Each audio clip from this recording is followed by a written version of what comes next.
Like right now, there's no go. Name is Joe Quigley, and I'm in New Bedford right now. And I'm a political cartoonist, commentator, and curmudgeon.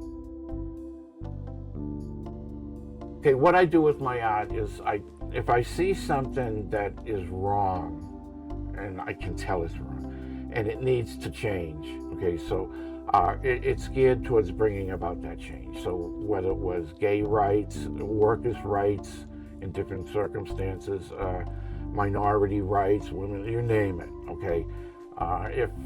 If it's wrong, the thing with the artwork is, rather than, like I said, reading a big long thing, regardless what language you speak, you can pick out a cartoon. You get the joke right away, right? And you move on. Getting a message across, not to entertain, but to change.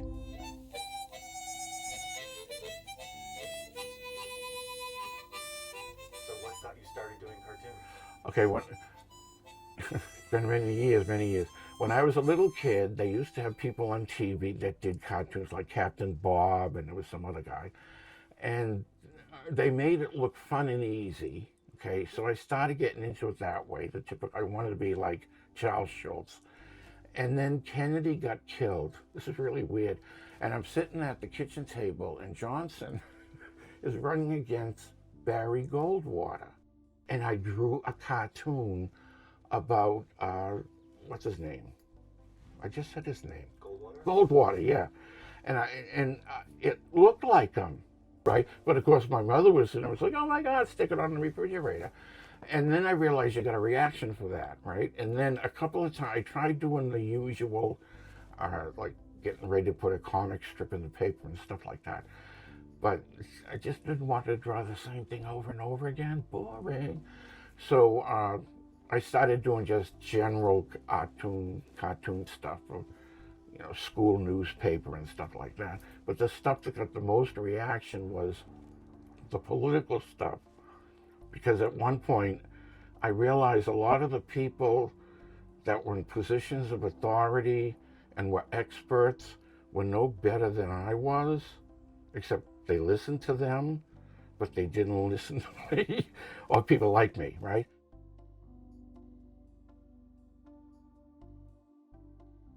So were you able to make a living being a cartoonist? Oh God, no. I didn't know how to do it. I was a school teacher, right? I would use my artwork where I could for the union and publications, freelance, right?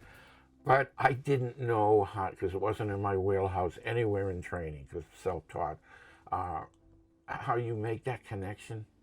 The money part, look at me, hello.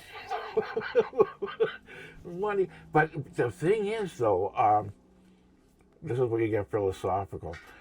I didn't get, really, it's gonna sound trippy. I don't have earthly treasure, okay? I'm not rich. This is not my dream. The old days are over. My dream of living in a nice house by a lake drawing cartoons and being famous as a cartoonist, that I just missed that, right? It was the generation before me that could do that. The day of being accidentally discovered, I think, is over. I mean, if everybody in this system is an influencer, your chances of being discovered as being unique, that's over, right? So you've got all those guys, Sid Caesar, Mel Brooks, okay, Carl Reiner, okay, you don't have those guys anymore because they were at the right time.